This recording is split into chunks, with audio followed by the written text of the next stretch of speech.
একসময় 2015-তে যখন আমি ত্রিপুরাতে এসেছিলাম, মানে পার্মানেন্ট ভাবে রাজনীতিতে কাজ করার জন্য, তখন আগরতলাতে 2-4টা গণেশ পূজা হতো।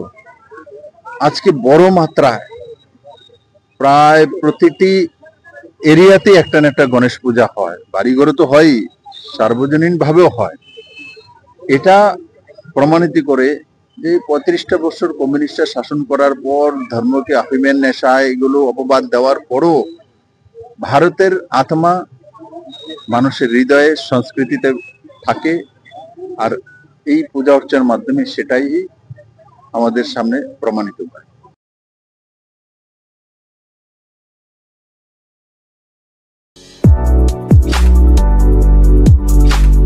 আপনার খিদা মেটাতে ঘরোয়া স্বাদে ভরপুর Radha Gobinda hotel and restaurant.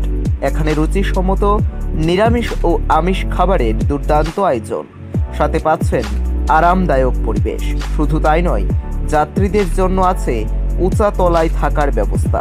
তাহলে আর দেরি কেন, চলে আসুন জোলাইবাড়ি দক্ষিণ ত্রিপুরার সবচেয়ে পছন্দের গন্তব্য রাধা গোবিন্দ হোটেল অ্যান্ড রেস্টুরেন্টে।